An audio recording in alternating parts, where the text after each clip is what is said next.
I've tried to record this video.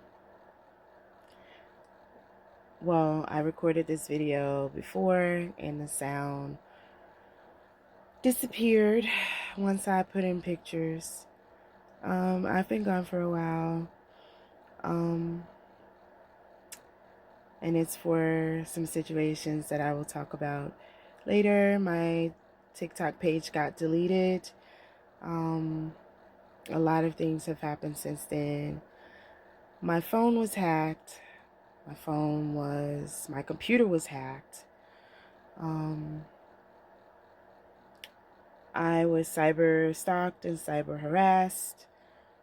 But I came back because I fear that they think that my silence means that I am in acceptance of all the things that they're doing. First off, let me say that when you are a targeted individual, they put you through certain situations in your life. Me personally, I've been gang stalked and targeted for 5 years that I know about, could be more, but mainly 5 years. I've been stalked. I really don't share my story a lot, and I fear that me not sharing my story makes me complacent and makes them feel like me being isolated, trapped, quiet about the situation means that I'm afraid, means that they're not making my life any easier by me not saying anything. So I might as well tell you guys what's happened. I was taking a walk in my neighborhood yesterday. This is the most recent gang stalking, which happened on 10/14/2025. I was taking a walk in my neighborhood, just walking. People always get riled up when I leave my house and take a walk or go outside and do anything. And let me just say this, because the first thing they want to say when anybody says that they're being gang stalked is that that person has mental health issues. And then they ostracize you. Most times your family they're in on it too, because if you're vulnerable with them and they know your situation, a lot of times they'll use that against you and become a part of the problem. I digress. I won't make this a long video. I left out of my house yesterday just to take a walk through the neighborhood to get some fresh air, to clear my mind. I live really far deep down in the neighborhood, first of all. I might as well say it. I'm in Georgia. So if you're gang stalking from a different place that I've been, hi gang stalkers. Anyway, yesterday I was walking in my neighborhood. I see this guy, black guy, about 5'5", 5'6", bald head, gray beard, white t-shirt, green shorts, white socks, white shoes. I'm telling you this information because I do plan on taking another walk at some point.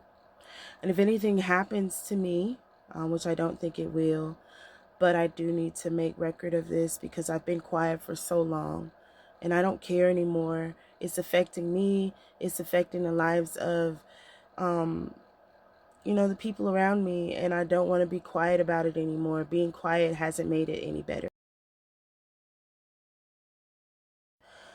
Okay, enough of me rambling. I was taking a walk. This guy, we're walking on the same side of the street. He's in front of me, so he's walking towards me, and I'm walking towards him, but he had switched sides of the street. He was on the opposite side previously. I see him switch sides to come to the side of the street that I was on, which would have meant that he would have been approaching me, coming towards me. He was about 100 feet away. So I changed sides of the street. I changed sides of the street. He changed sides of the street. I didn't think anything of it, and this is his second switch. So I switched again. he switched again. So in that moment, I felt like there might come a situation where I have to defend myself in some way. This is broad daylight. So I get prepared to do that if I might have to. This has been happening for 5 years. So at this point, it's taking a toll on me for so many years, where now I'm at the point where if someone tries to attack me or hurt me in any way, I'm going to fight back. So I keep walking, and I switch sides. He switched sides again. He sees me like getting myself prepared. And so he switched sides back. I walk a little further up. I guess he was trying to intimidate me. But what he probably doesn't know is I've been going through this for about 5 years.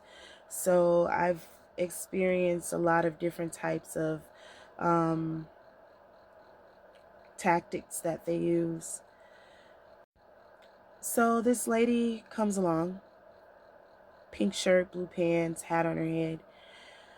And by this time, I'm sitting down because he's turned around and he's walking back up the street towards me again, because he's made his way down the streets. He's walking back up the street in my direction now. We were traveling in opposite directions initially. So I sit down. She gives him a hand signal. I'm assuming this is their way of communicating with each other. They use different signals that are nonverbal to talk to each other. So whatever signal she gives him, I guess she's letting him know that, I'm sitting there. I didn't see anyone when him and I were initially walking. It was just him and me. So she gives him a signal. I had my hand on a rock because I don't know what his plan is. When he was walking towards me initially, he was aggressively walking towards me, letting me know that, yes, he is switching sides of the streets, going in my direction. And yes, he is trying to intimidate me by doing that. And I didn't know if his plan was to put his hands on me, to confront me about anything. So the guy gets closer to me, and I start to recognize his face. I see that he is the Uber driver from the previous day, who was going to pick me up. Same guy. I don't know what his plan is, so I call someone. I get on the phone and I call someone just in case anything weird happens. And he ends up, I guess she warns him that I was bracing myself. I was sitting on the ground and on a curb, and I just took a seat. I didn't know what his plan was. I didn't know if I'd have to fight. So I just braced myself for him to approach me. He sees that I'm on the phone. I'm describing him to the person that I'm on the phone with. He detours out of the neighborhood going towards a bridge that's out. The bridge is collapsed. He goes that direction. I start to realize that this situation, this incident, is orchestrated and planned. I start to see a neighbor come out of the neighborhood and go towards the same direction as him. I then see a gold van with a man of Middle Eastern descent, thin gold glasses, in a van. Also, it could have been two people. It could have been him and a dog.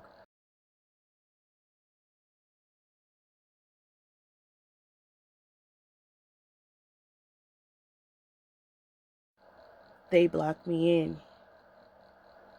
so that I can't pass this van.